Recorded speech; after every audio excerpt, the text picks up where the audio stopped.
Can you record the police? The answer isn't as simple as you might think. Public accountability monitors put this question to the test, often leading to heated confrontations and even arrests. In today's video, we'll break down 3 controversial cases where police and public monitors clashed over filming rights. Who was right and who was wrong? Stick around to find out, because the outcomes of these cases might surprise you. Let's start with a case that changed the legal landscape. In 2007, Simon Glick was walking through Boston Common when he witnessed police officers arresting a man using what he believed was excessive force. Concerned, he pulled out his phone and began recording. Officers quickly turned their attention to him, claiming he was violating Massachusetts wiretapping laws. Standing just a few feet away and not interfering with the arrest, one of the officers turned to him after placing handcuffs on the suspect and said, "I think you've taken enough pictures." Glick replied, "I am recording this. I saw you punch him." When the officer determined that this included audio, he placed Glick under arrest for violating the Massachusetts wiretapping law. Glick was charged with illegal surveillance and disturbing the peace. He maintained that he was well within his rights to record. So, who was right and who was wrong? Stay tuned to find out. Now, let's move to a more recent case. In 2021, a YouTuber named Sean Paul Reyes, known as Long Island Audit, entered the Danbury Public Library in Connecticut with a specific goal: to test whether public employees and police would respect his First Amendment rights. He walked in with his camera rolling, filming inside the library. When employees asked him to stop, he refused, citing his right to film in public spaces. Staff then called the police. When the officers arrived, Reyes claimed that they were extremely rude, gave unlawful orders, and eventually used the threat of arrest to violate his First Amendment right to film in public and his Fourth Amendment right against unlawful search and seizure. To avoid being arrested, he left the library. Reyes later stated that Connecticut was one of the most corrupt states he had ever been in.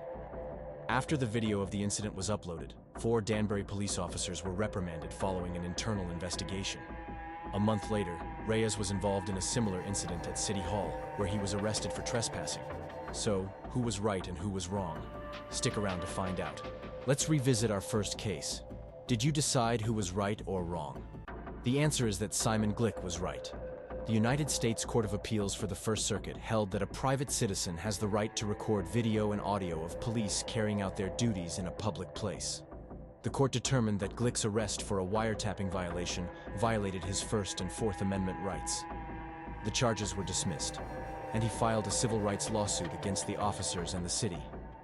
In 2011, the U.S. Court of Appeals ruled in his favor, establishing that the public has a clear First Amendment right to record public officials in public spaces. Finally, let's examine a case that had nationwide impact. In May 2019, YouTube journalist and blogger Abadi Irizarry was filming a DUI traffic stop in Colorado when Sergeant Adrian Yahia took action. As Irizarry recorded from a safe distance, Yahia deliberately stood in front of him, blocking his camera. When Irizarry moved, Yahia followed, shining a flashlight into Irizarry's camera. Later, Yahia blasted his air horn and repeatedly drove his police car towards Irizarry and another journalist in a threatening manner. Irizarry sued, arguing that Yahia violated his First Amendment rights. So who was right and who was wrong? But before we get to the answer in this case, let's revisit our second case. Was Reyes correct in his assertion that he could film in City Hall because it is a public place? The answer is that he was wrong. The law sided with law enforcement in this case, and he was found guilty of simple trespass, ordered to pay a $90 fine, and acquitted of creating a public disturbance. It was determined that although City Hall and the library are public spaces, they are considered limited public forums. This means they can enforce reasonable restrictions on recording. Lastly, in Case 3, the court initially sided with law enforcement. The district court agreed that the First Amendment protects the right to record police officers performing their official duties in public, but it dismissed the lawsuit on qualified immunity grounds, meaning the officer did not know his actions were a violation of Irizarry's First Amendment rights. Irizarry appealed the district court's decision, and the U.S. Court of Appeals for the 10th Circuit reversed the lower court's ruling. The court revoked Yahia's qualified immunity, stating that Irizarry's lawsuit alleged a First Amendment retaliation claim under clearly established law. This ruling increased the number of federal court districts that now recognize filming the police as a protected First Amendment activity. As we've seen, the line between legal public recording and obstruction isn't always clear. Some cases affirm citizens' rights, while others highlight legal limitations. So, where do you stand? Should all public spaces allow unrestricted recording, or do certain limits make sense?